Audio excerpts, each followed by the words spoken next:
Open Up Europe, Let Migrants In. That's the name of a recent New York Times article by our next guest, Philippe Legrain. He served as an economic advisor to the president of the European Commission from 2011 to 2014, is the author of European Spring, Why Our Economies and Politics Are in a Mess and How to Put Them Right. Philippe Legrain joins us now from London. Welcome to Democracy Now! Talk about what you've proposed, what you see Britain doing, where you live, what you see the European Union doing, and what they should be doing.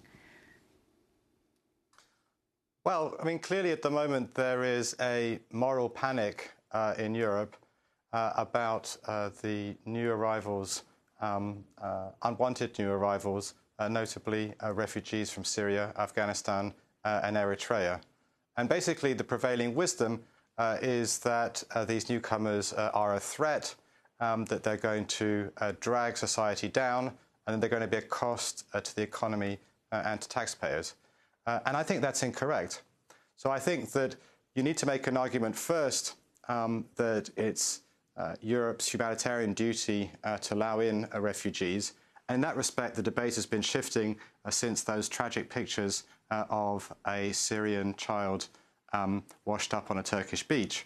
But in the other aspect, which is that this is actually a benefit to Europe and not a cost, I think there's still a long way to go. The narrative is still prevailing that somehow refugees are a burden that need to be shared out. You need to see the context, which is that Europe's working age population is shrinking by around 1 million people a year, while the number of pensioners is increasing by about 2 million. So Europe needs young workers to do jobs that need doing, to pay taxes, to help pay for the pensions and health care and social care of the growing ranks of elderly people, to help care for those people, to start businesses which in turn create jobs, and to innovate.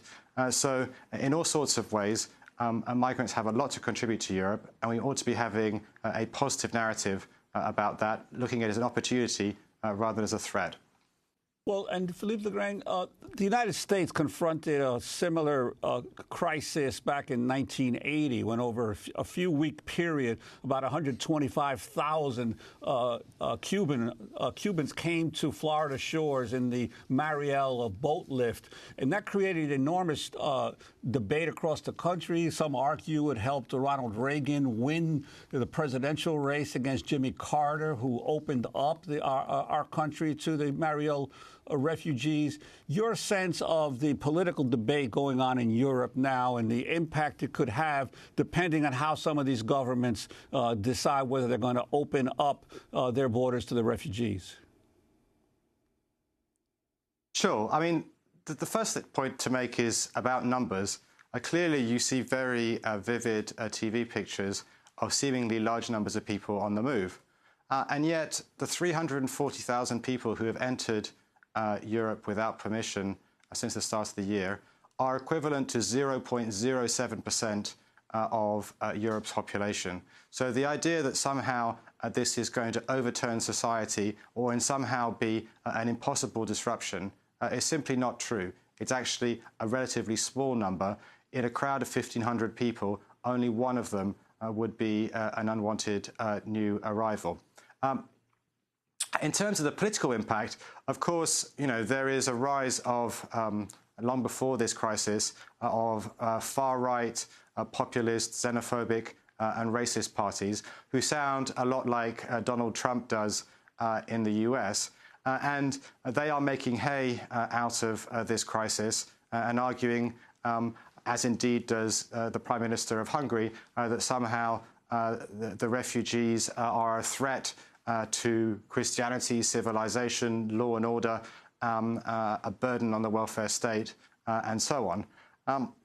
I think that Chancellor Merkel is to be commended that so far she is ignoring the voices who are assailing her to take a hard line, and that even those governments which have been much more sceptical have been forced by public opinion to make a more constructive approach. So you see in my own country, Britain, the Prime Minister initially dead set against letting in Syrian refugees, now has announced a relatively small programme, but still it's a step forward, of allowing in 20,000 Syrian refugees over the next 5 years. I think also the United States needs to do more. I mean, the United States has allowed in only 1,500 Syrian refugees, and that really is a drop in the ocean. And I think this is not just a matter for Europe, it's a matter also for the United States.